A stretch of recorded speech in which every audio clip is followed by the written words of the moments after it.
निर्विघ्नं कुरु मे देव सर्वकार्येषु सर्वदा। सन्माननीय व्यासपीठावर उपस्थित जय गणेश मंडळ फाउंडेशनचे संस्थापक आदरणीय श्री उमेश भाऊ नेमाडे, त्याचबरोबर या जय गणेश फाउंडेशनचे अध्यक्ष आदरणीय श्रीयुत राजेंद्र यावलकर, त्याचबरोबर या जय गणेश फाउंडेशनचे समन्वयक आदरणीय श्री फेगडे सर, गणेश फेगडे सर, उपस्थित या ठिकाणी उपस्थित असलेले सर्व ज्येष्ठ श्रेष्ठ थोर मंडळी, तसेच उपस्थित बालगोपाळ आणि माझ्या बंधू भगिनींनो, या गणेशोत्सवाच्या सर्वप्रथम मी तुम्हाला हार्दिक हार्दिक शुभेच्छा देते। मी सौ यामिनी गिरीश पेगडे, उपशिक्षिका जनता हायस्कूल साक्री। मी या मंचाचे खूप खूप धन्यवाद मानते की त्यांनी आम्हाला या मंचावरती येण्याची ही संधी दिली। नात्याची दोर नाजूक असते, नात्याची दोर नाजूक असते आणि डोळ्यातील भाव ही हृदयाची भाषा असते, डोळ्यातील भाव ही हृदयाची भाषा असते। जेव्हा जेव्हा आपण विचारतो प्रेम आणि भक्तीचा अर्थ, जेव्हा जेव्हा आपण विचारतो प्रेम आणि भक्तीचा अर्थ, तेव्हा एक बोट आईकडे तर दुसरे बोट बाबाकडे असते, तेव्हा एक बोट आईकडे तर दुसरे बोट बाबाकडे असते। सर्वांना माझ्या बोलण्याचा अर्थ समजला असेल की मी या ठिकाणी आई वडिलांविषयी सांगणार आहे। आई वडील म्हणजे कोण? अशी दोन व्यक्ती जे आपल्यावरती निस्वार्थ प्रेम करतात की नाही? सगळ्यांना आई वडील आहेत, करतात की नाही तुमच्यावरती निस्वार्थ प्रेम? करतातच, नक्कीच करतात। अरे ज्या वेळेला तुम्ही लहान असतात त्यावेळेला तुम्हाला हसवण्यासाठी वेळेवरती हंबा बनून पाठीवरती तुम्हाला मिरवतो तो तुमचा बाप असतो आणि नेहमी अविरत तुमच्या पाठीशी खंबीरपणे उभी राहून तुमच्या सावलीप्रमाणे तुमच्या आजूबाजूला फिरत असते ती तुमची आई असते। संस्कारांची शिदोरी तर लहानपणापासून ते तुम्हाला देतच असतात। आणि त्यातच जर का बघितलं ना तुम्ही, या ठिकाणी बरेचसे पालक मंडळी या ठिकाणी उपस्थित आहेत। सांगा बरं, पालकांचा म्हणजे वडिलांचा जास्त जीव कोणामध्ये असतो? तर त्यांच्या मुलीमध्ये। बरोबर आहे की नाही? बरोबर आहे ना?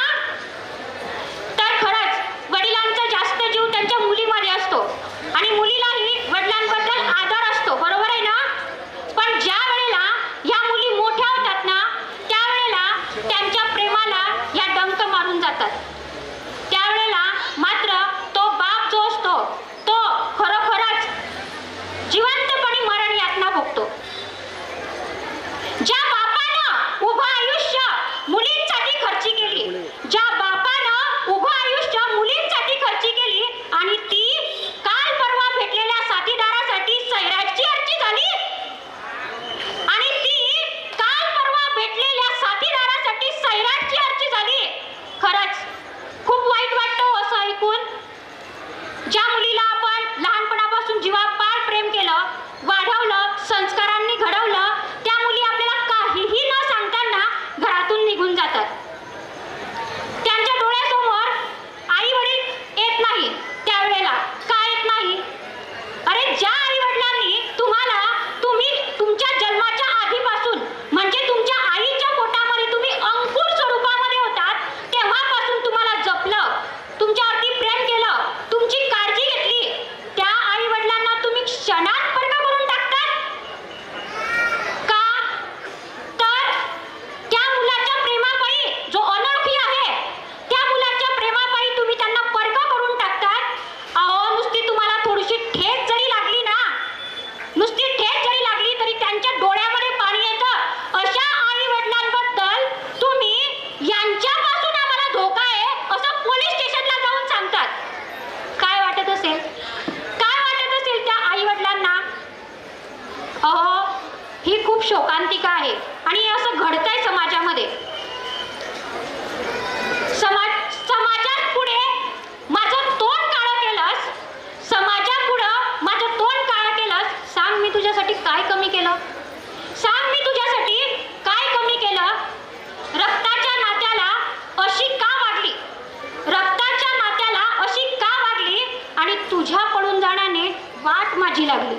तुझ्या पळून जाण्याने वाट माझी लागली. खरोखरच आई वडिलांना बाहेर निघणं सुद्धा मुश्किल होऊन जातं. असं जर का एखाद्याच्या घरात घडू द्या ना, तर त्यांना समाजासमोर तोंड दाखवायला सुद्धा लाज वाटते.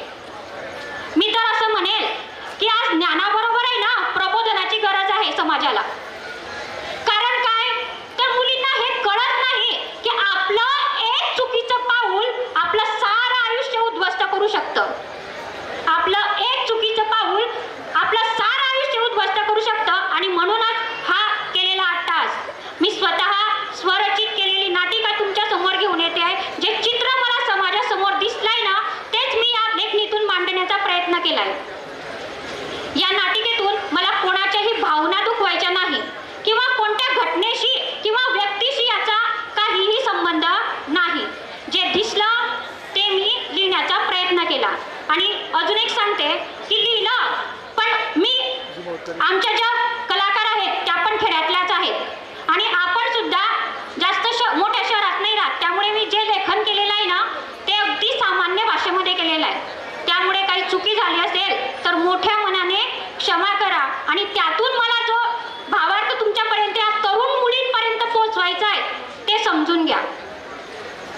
आपण गणेश उत्सवाच्या या मंगलमय प्रसंगी एकत्र आलो आहोत. तर तुम्ही सर्वांनी माझ्यासमोर बाप्पांचा जयघोष करायचा आहे. कारण प्रत्येक कार्याची सुरुवात करताना आपण बाप्पाला आठवतो. म्हणून गणेश उत्सवाच्या या पर्वामध्ये सर्वांनी माझ्यासमोर सोबत म्हणायचं आहे, गणपती बाप्पा. मोठ्याने आवाज काढा ना जरा, बाप्पांना ऐकू गेलं पाहिजे ना. गणपती बाप्पा, मंगलमूर्ती.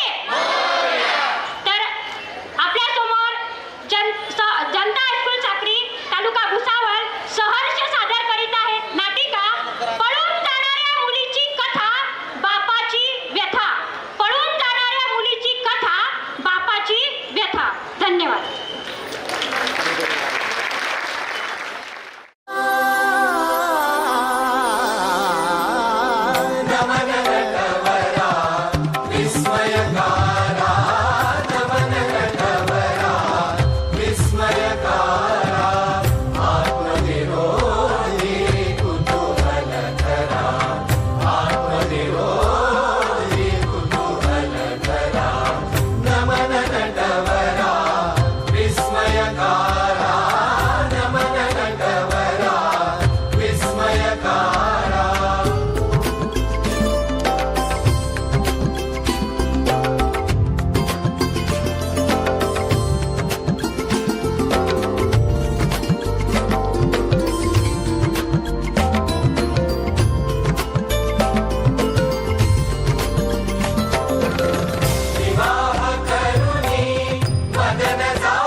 आपण आता नाटिकेला सुरुवात करूया.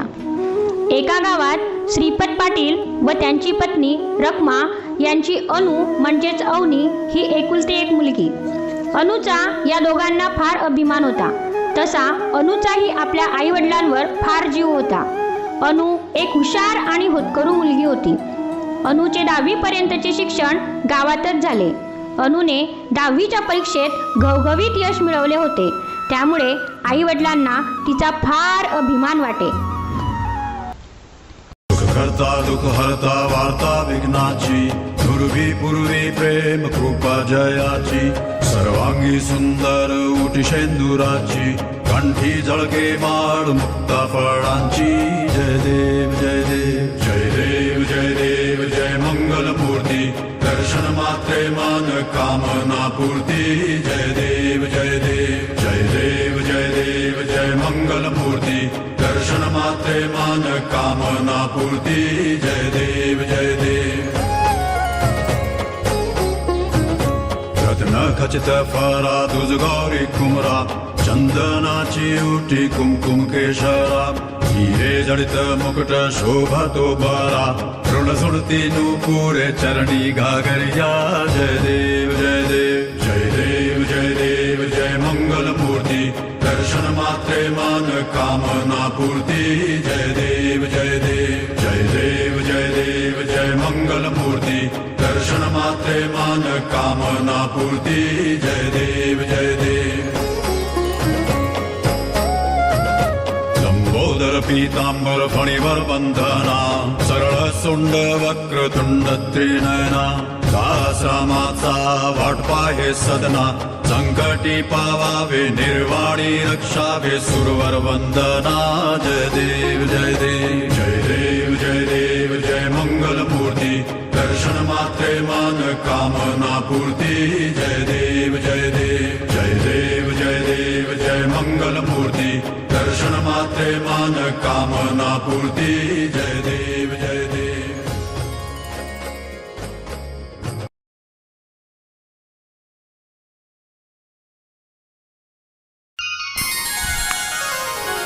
काय मग आमची लाडोबाई, आता काय करायचं ठरवलंय पुढे? बाबा, आता ना मी कॉलेजला ऍडमिशन घ्यायचा विचार करते. पोरी, तू 10वी मध्ये नंबर घेऊन बाजी मारलीये. सगळ्या गावात तुझं कौतुक होतंय. सारे जण मला म्हणतात तुमची मुलगी फार हुशार आहे ह श्रीपतराव. असं वाक्य ऐकलं ना की माझी छाती गर्वाने फुलून येते बघ. मला कसं उच्च पदावर पोचल्यासारखं वाटतंय. माझ्या मुलीने माझं नाव काढलं खरंच. माझी मुलगी माझा अभिमान. अरे हो, मग आहेच ना. अहो, मुलगी कोणाची आहे? बरं बेटा, कुठल्या कॉलेजमध्ये ऍडमिशन घ्यायचंय तुला? शहरामध्ये इंजिनिअरिंग कॉलेजला. पण पोरी, तू रोज कॉलेजला जाणार कशी? आपल्या गावातून तर वेळेवर जायला बस पण नाहीये. मग आता काय करायचं बाबा? थांब, मी तुला मोबाईल आणि गाडी घेऊन देतो, म्हणजे तुला माझ्याशी संपर्कही साधता येईल. पण बाबा, आपल्याकडे एवढे पैसे नाही आहे ना. त्याची काळजी तू नको करू.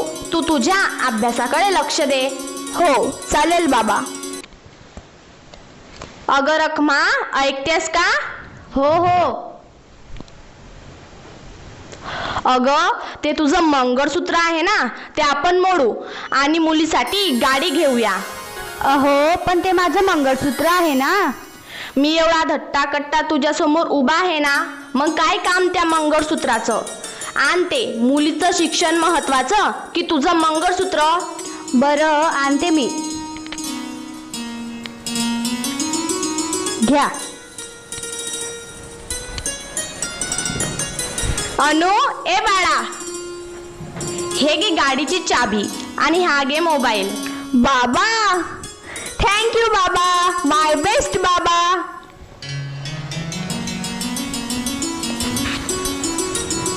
थोड्या दिवसांतर मुलगी कॉलेजमध्ये रमते. मोबाईल, गाडी, नवीन कपडे, चप्पल, बूट, सारं काही ती म्हणेल त्याप्रमाणे तिला मिळतं. आई वडील दिवस रात्र कष्ट करतात. मुलगीही खूप अभ्यास करते. तिचं ते अभ्यासात एकाग्र होणं बघून बापालाही घेतलेल्या कष्टाचा विसर पडतो. राम राम हो श्रीपतराव. राम राम राम राम. राम राम. कुठे चालले? शेताकडे निघालो होतो. हो का? काय करते तुमची मुलगी आता? माझी अनु खूप हुशार आहे. सकाळी लवकर उठून अभ्यास करते. नियमित कॉलेजला जाते. नेहमी अभ्यासच करत असते आमची अनु. फार गुणी आहे आमची अनु. हो का? तुमच्या मुलीने खूप नाव काढले हो तुमच्या गावामध्ये.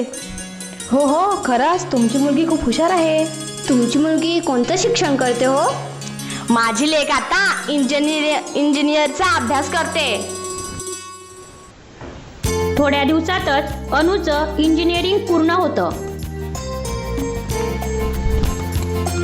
रखमा, अगं रखमा, कुठे ग? लवकर बाहेर ये. हो हो आलेच. काय म्हणताय हो? आज तर फार आनंदी दिसताय. आणि हे पेढे कशासाठी? अगं आधी तू देवाकडे पेढा ठेवून ये.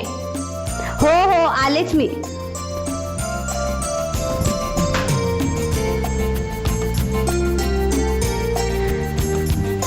आता सांगा. अगं आपल्या अनुने कॉलेजमध्येही नाव काढलं आणि आता इंजिनिअरिंग मध्ये पहिली आलीये. खरंच? मग आता तर मला आजूबाजूच्या बायका इंजिनियरची आई म्हणतील. हो, मला गावातले लोक पण इंजिनियरचे बाबा म्हणतील. हे घे पेढा आणि वाड्यामध्ये पेढे वाटून ये. हो हो आता ह्या आनंदाच्या गोष्टीवर तुम्ही पण पेढा खाना हो.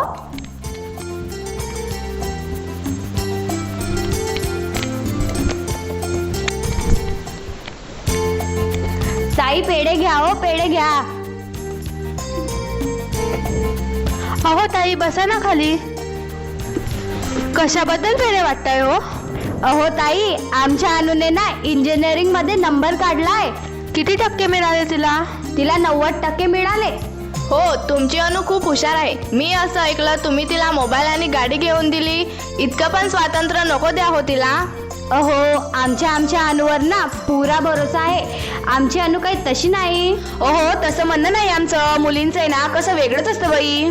ते काहीही असो, आमची अनु नक्षत्रासारखी आहे. आमची अनु काही वाईट मार्गावर जाणार नाही. चला मी येते.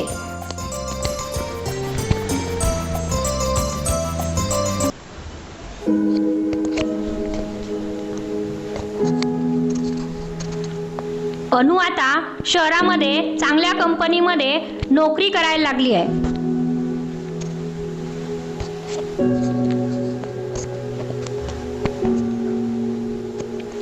अगं रखमा, ऐकतेस का?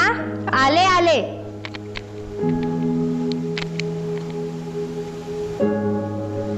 बोला. अगं आता आपल्या अनुचं शिक्षण पूर्ण झालंय. तिला चांगली नोकरी आहे. पोरीनं चांगलं नाव काढलं बरं का आपलं. पण आपणही तिला लहानपणापासून तळहाताच्या फोडाप्रमाणे जपलं. तसं तिनेही शिक्षण पूर्ण करून नोकरीला लागून आपलं स्वप्न पूर्ण केलं. हो हो डोळ्याचं पारण फेडलं बघा मुलीने माझ्या. अगं हो, पण आता पुढचा विचार करायला हवा. म्हणजे काय म्हणणं आहे हो तुमचं? अगं आता मुलगी वयात आली, तिच्या लग्नाबद्दल बघायला हवं. हो हो कालच ना मला शेजारची सकू विचारत होती अनुचं लग्न करताय का म्हणून. अगं हो ना, जवान मुलगी काचाच्या भांड्यागत असते. तिचे वेळेतच हात पिवळे केलेले बरे. सकू म्हणत होती तिच्या नात्यात मुलगा आहे म्हणे. काय करतो मुलगा? मुलगा मुंबईला नोकरीला आहे आणि गावाकडे पण त्याची 3% शेती आहे. आपल्या अनुसाठी चांगलं स्थळ आहे बरं का हे. अगं हो, पण मुलीला विचारायला हवं की नाही? अहो आपली अनु काही आपल्या शब्दाबाहेर नाही. आपण का तिचं वाईट बघतोय? अगं तसं नाही, पण आजकाल मुलींच्या मर्जीप्रमाणे घ्यावं लागतं. अहो मग ती आता पुढच्या हप्त्यात येणार आहे ना, तेव्हा तिला विचारून घे जा. आणि हे पण विचार जा तिच्या मनात कोणी आहे का. हो, विचारून घेईल. पुढील आठवड्यात अनु घरी आल्यावर. अहो ऐकतास? काय म्हणते रखमा? अहो अनुला येऊन आज 2 दिवस झाले. आज तरी तिला तिच्या लग्नाविषयी बोला. हो विचारतो, पण अनु कुठे आहे? बाबा मी इकडे. इकडे ग मुली, मला तुझ्याशी बोलायचंय. हो हो आले. हा बोला बाबा, काय म्हणताय? काय म्हणतो मग तुझा जॉब? सर्व ठीक आहे ना? होय हो बाबा, सर्व ठीक आहे. आणि आता तर 2 महिन्यानंतर मला प्रमोशनही मिळणार आहे. अरे वा, छान. पण आता पुढे काय करायचं ठरवलंय? पुढे म्हणजे कशाबद्दल हो बाबा? अगं तुझ्या लग्नाबद्दल. लग्न? एवढ्यात लग्न?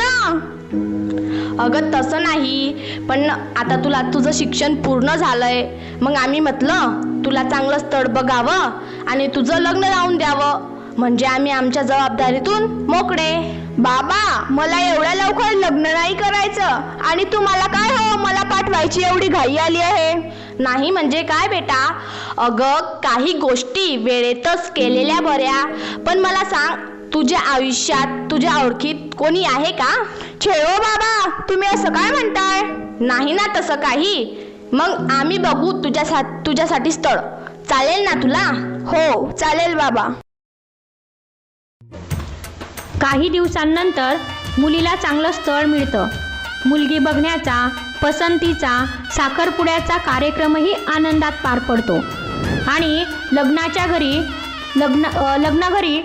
सगळी जय्यत तयारी सुरू असते. रखमा आले हो.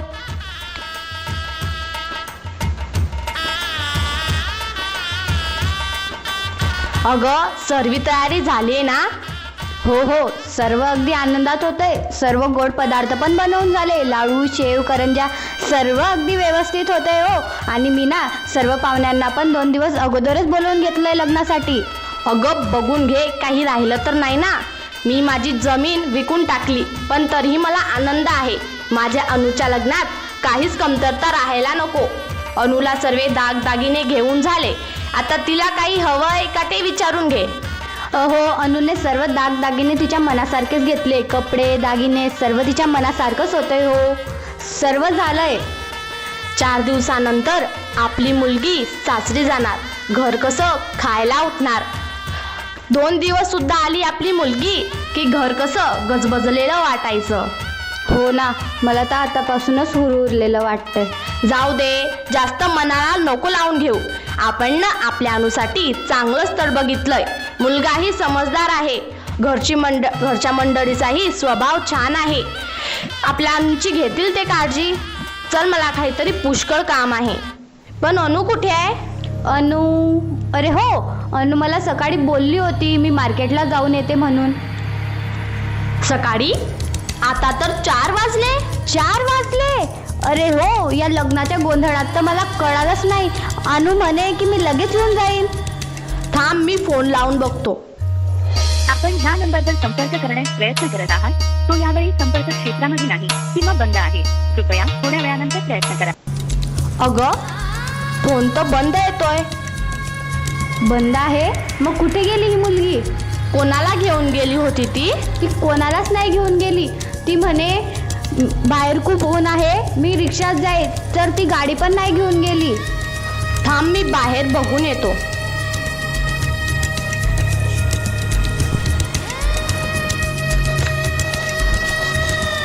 वडील बाहेर बघून येतात. अनुचा फोनही लागत नाही व अनुही सापडत नाही. मग घरामध्ये येऊन घरात शोधाशोध करायला लागतात.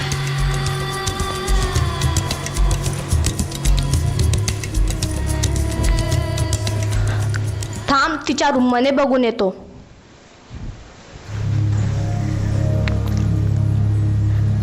अरे हे काय? प्रिय आई बाबा, मला हे लग्न मान्य नाही. माझं एका मुलावर प्रेम आहे, पण त्याला जॉब नाही, म्हणून त्याच्याबद्दल मी तुम्हाला सांगलं नाही. तुमची लाडकी अनु. पोरी, हे काय केलंस पोरी तू? हे अनु, काय केलंस पोरी तू? हे रखमा, अहो आपली मुलगी. रखमा, अगं काय झालं तुला? अगं डोळे उघड रखमा. अगं डोळे उघड रखमा. आपली अनु मला सोडून गेली. आता तू नको जाऊ रखमा. अगं डोळे उघड रखमा. हो, काहीतरी झालंय वाटतं. अनु चालली गेली वाटतं. लहानपणापासून पोळीला तर हाताच्या खोडाप्रमाणे जपला आणि बघा पोळीने कसे पान फेडले ते. मला तर तिचे लक्षणच बरोबर दिसत नव्हते. दिवस रात नुसती मोबाईलच बघत होती. रखमा ताईला किती अभिमान होता पोरीवर. ती जेव्हा इंजिनियर बनली तेव्हा पेढे घेऊन आली होती. मी तेव्हाच त्यांना बोलली होती, इतकं स्वातंत्र्य नको द्या तिला. दुपारी माझ्या मुलाने तिला कोणाच्या गाडीवर जाताना पाहिलं, पण त्याला काय माहिती की ही काय करते म्हणून. पण तिच्याजवळ बॅग पण होती. ओ बघा, आई वडिलांच्या तर पायाखालची जमीनच हल्ली बाई. रखमा, अगं रखमा, काय काय झालं तुला? डोळे उघड रखमा ग, डोळे उघड ग, रखमा ग, डोळे उघड. सकू, ए सकू, काय झालं? काय झालं रखमाला? हो, डॉक्टरांना फोन करा. हो अगं रखमा, डोळे उघड ना ग. जिच्यावर मी डोळे झाकून विश्वास ठेवला तिनेच माझा विश्वासघात केला आणि घर सोडून चालली गेली. अगं डोळे उघड ना ग रखमा ग, डोळे उघड ना ग, रखमा डोळे उघड ना ग, रखमा डोळे उघड, रखमा डोळे उघड ना ग. आता काही उपयोग नाही, रखमा गेली वाटतं. माग डोळे उघड ना ग, रखमा ग, डोळे उघड ना ग, रखमा, रखमा ग, डोळे उघड ना ग, रखमा. देवा तू सांग ना कुठं गेला हरवूनी लेकराची गान तुला अवतार आता तरी.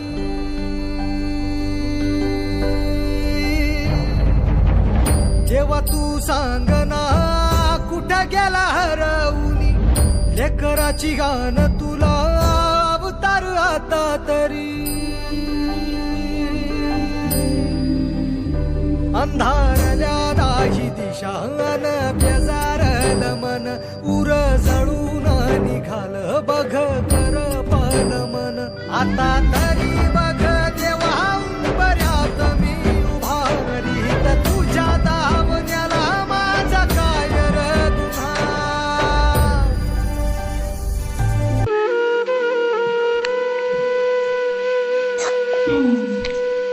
रखमा हा धक्का सहन करू शकली नाही. ती हे जग सोडून गेली. श्रीपतराव एकटे पडले. समाजामध्ये जगणं त्यांना कठीण झालं. गावातील लोक त्यांना टोमणे मारू लागले. त्यांना बाहेर तोंड दाखवायलाही जागा राहिली नाही. इकडे मात्र अनु ज्या मुलाबरोबर पळून गेली त्याला नोकरीही नव्हती व घरची परिस्थितीही व्यवस्थित नव्हती. नव्याचे 9 दिवस म्हणतात ना, तसे अनुचे आणि अमितचेही काही दिवस आनंदात जातात. तेही अनुने सोबत आणलेल्या पैशांमुळे व दागिन्यांमुळे. स्वर्ग हा नवा वाटतो हवा, साथ ही तुझी जणू उन्हात चांदवा. स्वर्ग हा नवा वाटतो हवा, साथ ही तुझी जणू उन्हात चांदवा. ऐक साजणी या खुळ्या क्षणी वेड लावतो जीवा तुझाच गोडवा. स्वर्ग हा नवा.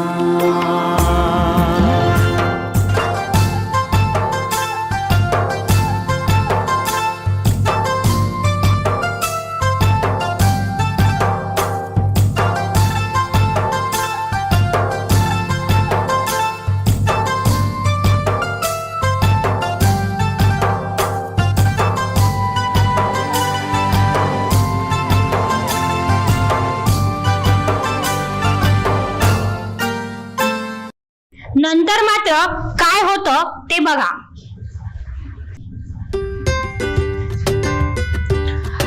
अमित, ए अमित, तू म्हणत होतास ना जॉब बघेन म्हणून. बघतोस तर आहे.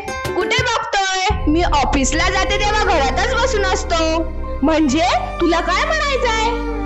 अरे पण घरात बसून जॉब कसा मिळणार ना? तुला काय वाटतंय मी प्रयत्नच करत नाहीये? नाही, तुला असं वाटतंय की मी तुझ्या पैशांवर ऐश करतोय. अरे तसं नाही, तू शांत हो. मी ना उद्या माझ्या बॉसशीच बोलते तुझ्या नोकरीविषयी. नाही, नको, काही गरज नाही मला तुझ्या वशिल्याची.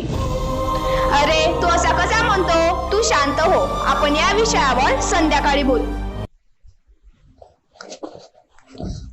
संध्याकाळी अनु ऑफिस मधून घरी आल्यानंतर. अमित, ए अमित, अरे कुठे दिसत नाही हा. फोनच लावून बघते. अरे आलास? अमित कुठे गेला होतास? तुला विचारून जायचं मी आता. अरे तू असा कसा बोलतोय? आणि आवाज, तू दारू पिऊन आलाय? हो तुला त्याच काय? अमित मला हे अजिबात चालणार नाही. हीच तुझी रोजची कटकट आहे ना, ही कटकट मला नकोशी वाटते. माझी कटकट? अरे ही तर तुझी कटकट आहे. काम धंदा काही नाही आणि घरात बसून माझ्या पैशांवर ऐश करतो. हेच माझा पैसा, माझा जॉब, हेच कंटाळा आलाय मला आता. अरे तू मला प्रॉमिस केलं होतंस की आपण दोघे एकत्र आल्यानंतर जॉब बघेन म्हणून, पण त्याचं काय? काहीच नाही. त्याचं काय? तू काहीच नाही. मी तुझ्यासाठी माझ्या जीवापाड प्रेम करणाऱ्या आई वडिलांना सोडून आले आणि तू मला इथे फसवलंस. ते तरी माझी किती हौस मौस पूर्ण करायचे. माझ्या बाबांनी तर माझ्या लग्नासाठी अख्खी जमीनच विकून टाकली होती, पण मी काय केलं? तुझ्या सोबत आले आणि तू मला फसवलंस. मग मी पण तर तुझ्यावर प्रेमच केलं. तू माझ्यावर नाही, तू माझ्या पैशांवर प्रेम केलं. मग मी तुला आता आवडत नाही? आवडत होतास, पण तू इतका खोटा आणि इतका व्यसनी असशील मला अजिबात वाटलं नव्हतं. मला खोटा म्हणतेस? मला? अमित, अरे मला तू काय करतोय? अमित, अमित, अरे तू हे काय करतोय? अमित सोड मला शिकविणारी. मी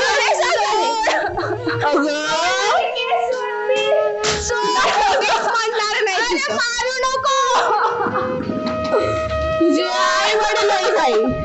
तुला कोणाचाच आदर नाही आता. अरे सोड ना, सोड. अरे माझे केस सोड ना, सोड. अरे मारू नको, मारू नको.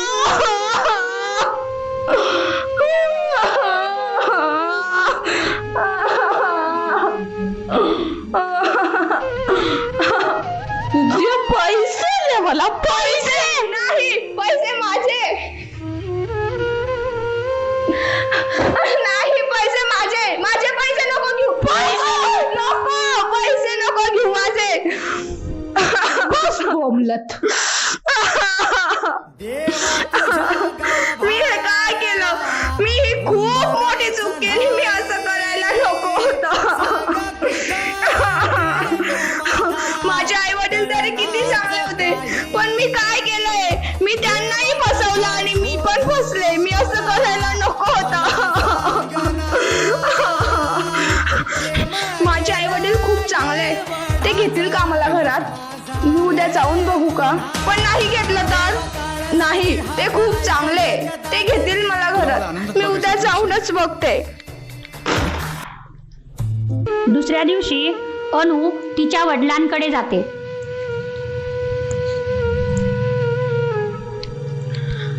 बाबा, बाबा. अनु, तू इथे कशाला आलीस? बाबा, मी चुकले बाबा, मला माफ करा बाबा. माफी कशाची? मी पण फसले बाबा, मला माफ करा बाबा. मला फसवलं गेलं बाबा. अगं, आता मला कुणाचाच आधार नाही. तुझी आई, माझी रखमा मला सोडून गेली. आई, बाबा. हो, तुझ्याच मुळे गेली. ज्या दिवशी तू आम्हाला सोडून गेली ना, तिला हा धक्का सहन होऊ शकला नाही. ती हे जग सोडून गेली. जा इथून. कशाला आलीस? तुझ्यामुळे जे लोक मला श्रीपतराव म्हणायचे, तेच लोक आज मला श्रीपताची मुलगी पडून गेली असे टोमणे मारतात. जा इथून. कशाला आलीस? बाबा, तू ज्या दिवशी आम्हाला सोडून गेलीस, त्याच दिवशी तू आमच्यासाठी मेलीस. आता तुझा आणि माझा काहीही संबंध नाही. तुला आता पुन्हा या घरात जागा नाही. जा इथून, जा. आता मला माझं म्हणणार कोणीच नाही. मी कुठे जाऊ बाबा? मला माफ करा.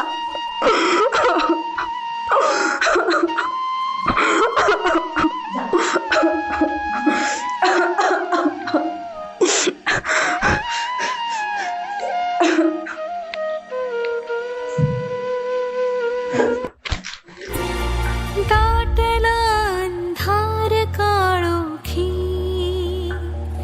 जीव पेटला.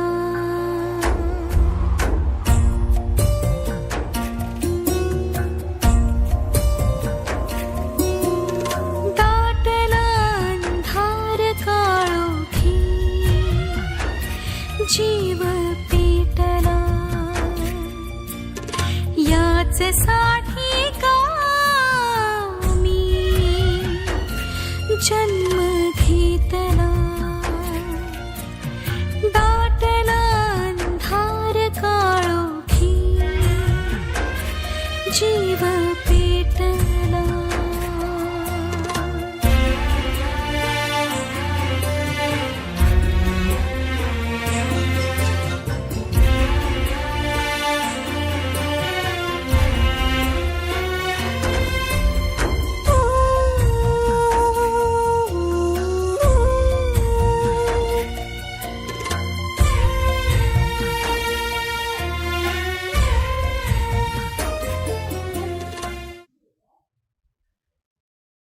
नमस्कार. आम्हाला ही नाटिका तुमच्या समोर सादर करत असताना मनामध्ये खूप संकोच वाटत होता, कारण हा विषय खूप नाजूक असून तो मांडताना आपल्याबद्दल काय विचार होईल अशी भीती आमच्या मनात होती. आमचे मन ही भूमिका करायला घाबरत होते, परंतु हा विषय समाजासमोर मांडणे ही तेवढेच महत्त्वाचे वाटत होते. म्हणूनच आमच्या शाळेच्या शिक्षिका सौ यामिनी फेगडे मॅडमांनी ही नाटिका स्वतः मुद्देमूद लिहून ती सादर करण्यासाठी आम्हाला तयार केले आणि यांना अनमोल सहकार्य आमच्या शाळेचे शिक्षक श्री सचिन नेते सर आणि माजी विद्यार्थी श्री अमोल कोल्हे सर यांनी केले. आमच्या या नाटिकेतून कुणाच्याही भावना दुखवण्याचा आमचा हेतू नव्हता. आमच्या या नाटिकेतून तुम्हाला एकच संदेश द्यायचा होता की आयुष्याची एक चुकी पूर्ण आयुष्य उद्ध्वस्त करू शकते. म्हणूनच मी माझ्या तायांना, माझ्या बहिणींना, माझ्या बायांना सांगते की आपल्या भगवंतासारख्या बापाला रस्त्याने जाताना मान खाली घालून चालावं लागेल आणि आपल्या माऊलीसारख्या आईला घरात बसून ढसाढसा रडावं लागेल. असं कधीच वागू नका. शेवट जाता जाता एवढंच म्हणेल, आयुष्याची एक चुकी आयुष्य बर्बाद करी. आयुष्याची एक चुकी आयुष्य बर्बाद करी. धन्यवाद. असा कार्यक्रम त्यांनी आपल्या समोर सादर केला. जय गणेश फाउंडेशन या सर्व कलावंत सर इकडे जयराम पाटील,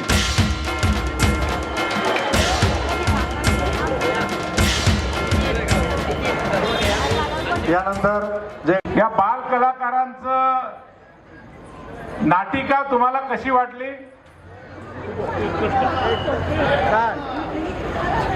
मित्रांनो,